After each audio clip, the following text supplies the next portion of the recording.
I'm very excited to be able to introduce to you our first speaker, a very professional scientist that we worked with on a number of different occasions, some deep projects in the weeds and other times just sitting at meetings trying to think together.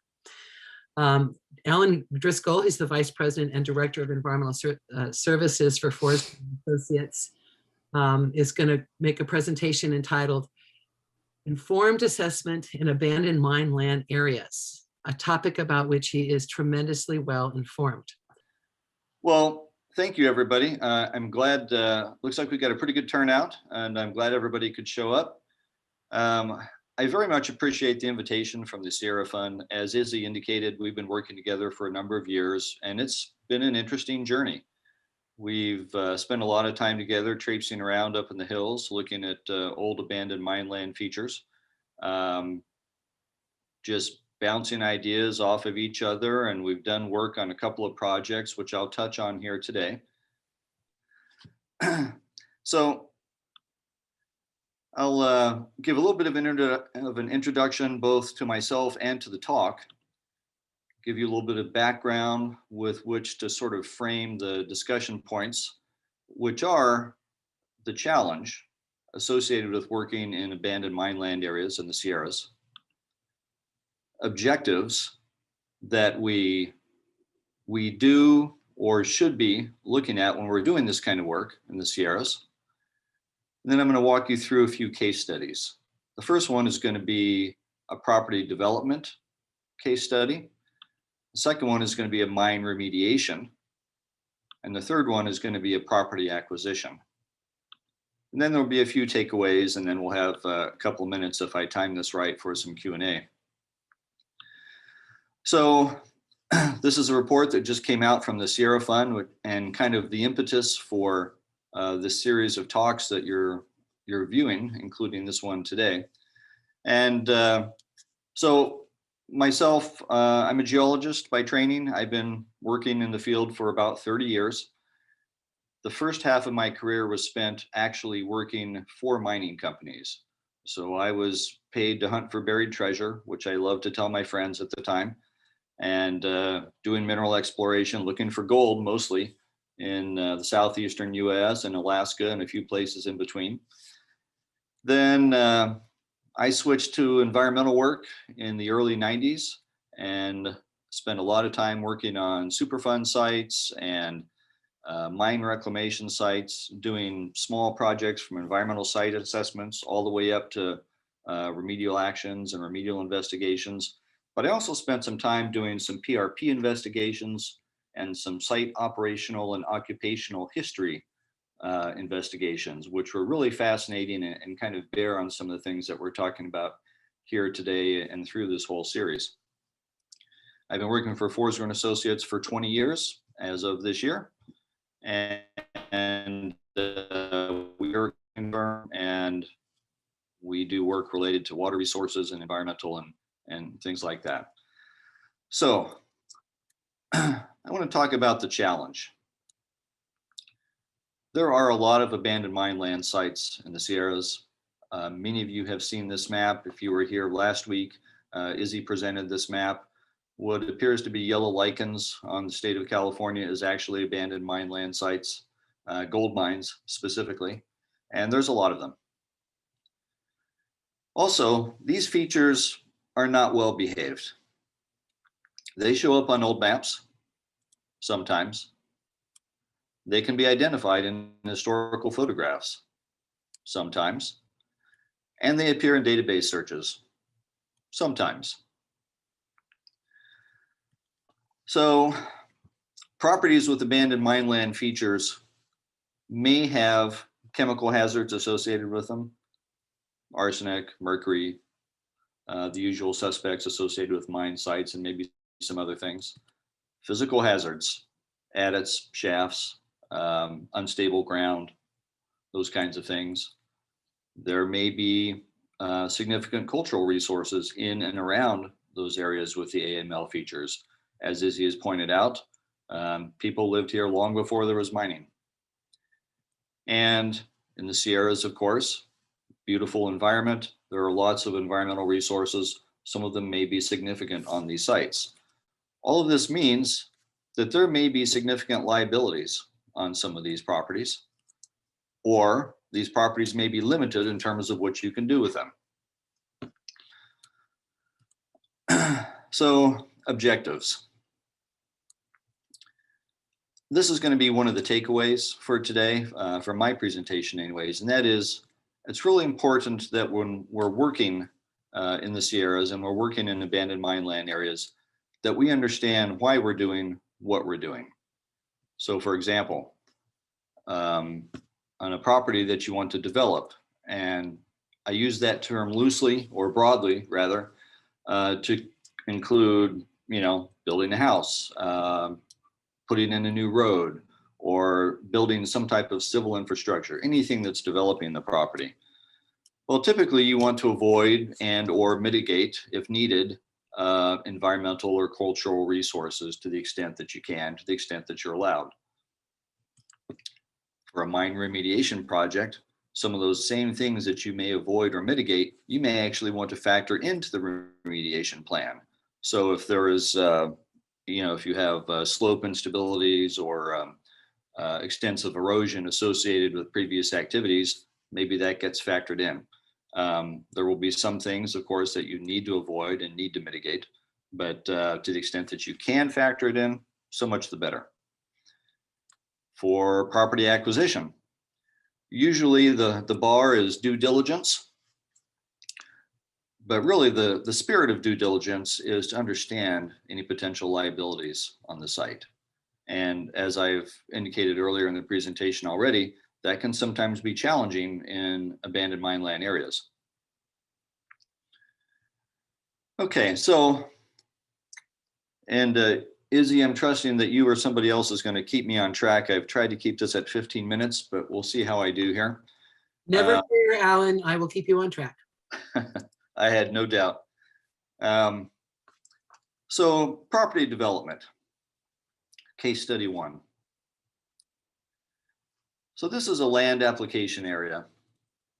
And this is one of our clients in the Sierra foothills.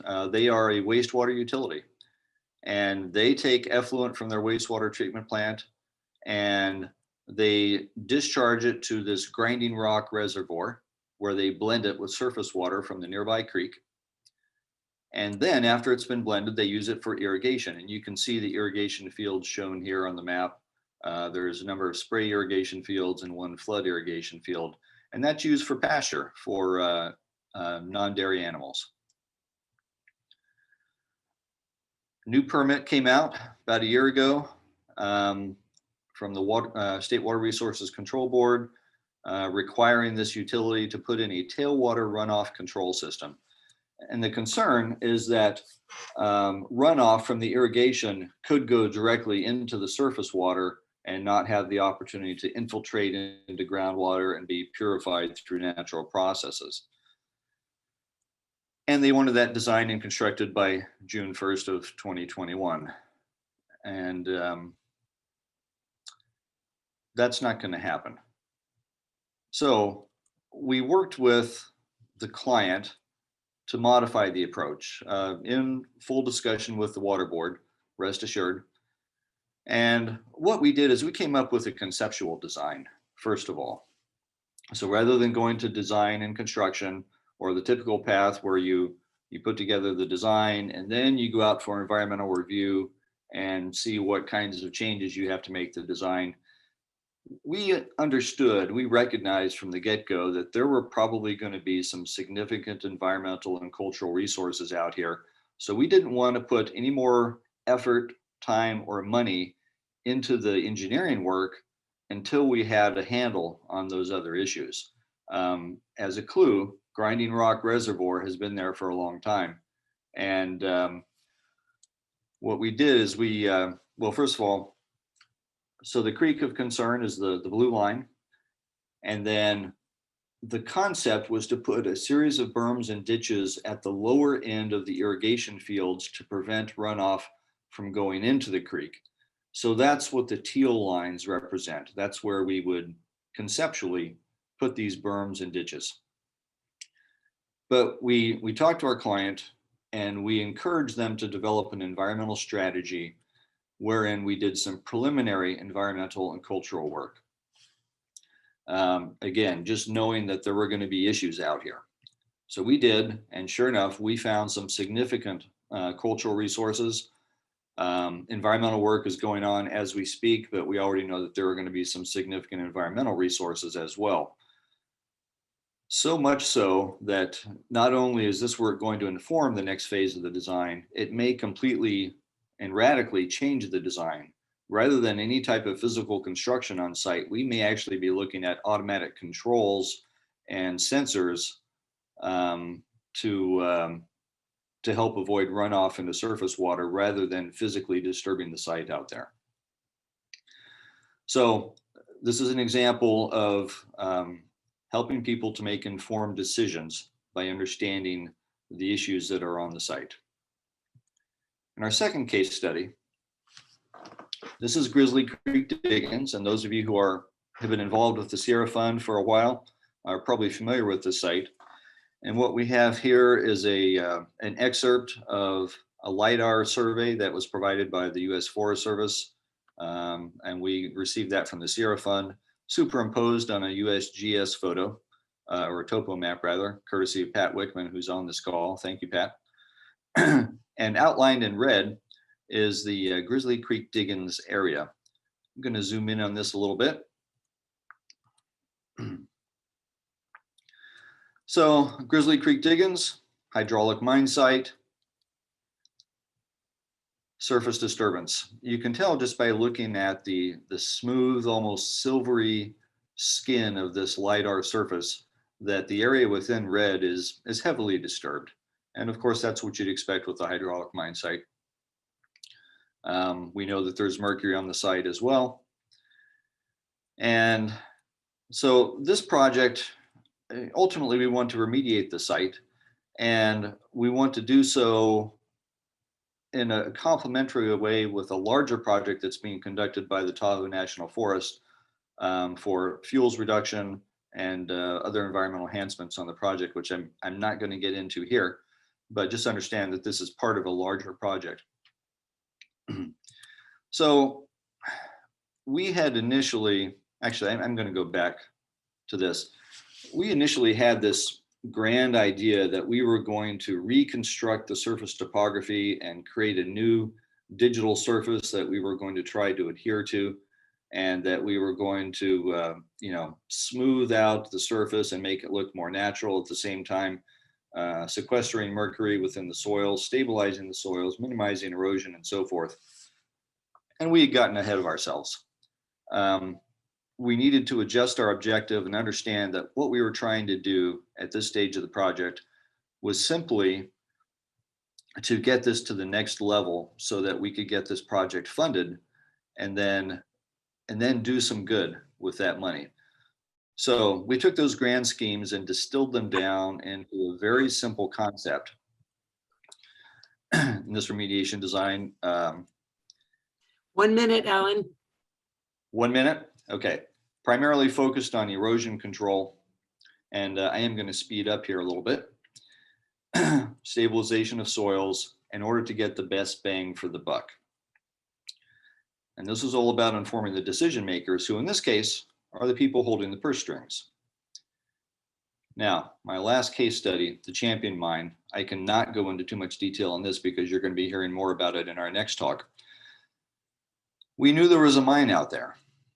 And I like this photo because it shows that, well, it seems to suggest that we're looking for the mine. In fact, we know where it is, but the point is there is not much left of this mine out there, which is amazing considering that it used to look like this.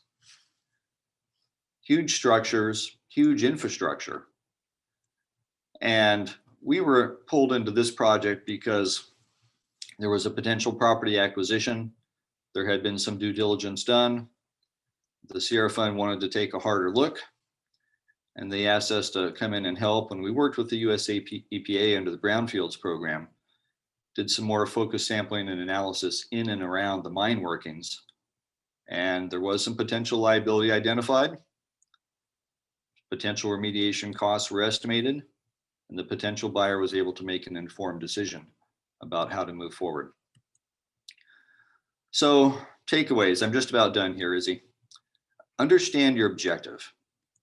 Tailor your plans, your design, or your due diligence to fit that objective. For the property owners, the buyers, the regulators out there, it's important to recognize the liability issues, potential liability issues associated with AML sites, and understand the challenges of doing environmental work in these areas. For the consultants out there, my fellow consultants, this is the tough part. We got to have those frank discussions with those same people, the owners, the buyers, and the regulators. More analysis, of course, costs more money, and that's always a tough sell, but there is a better chance of recognizing and avoiding liability associated with that.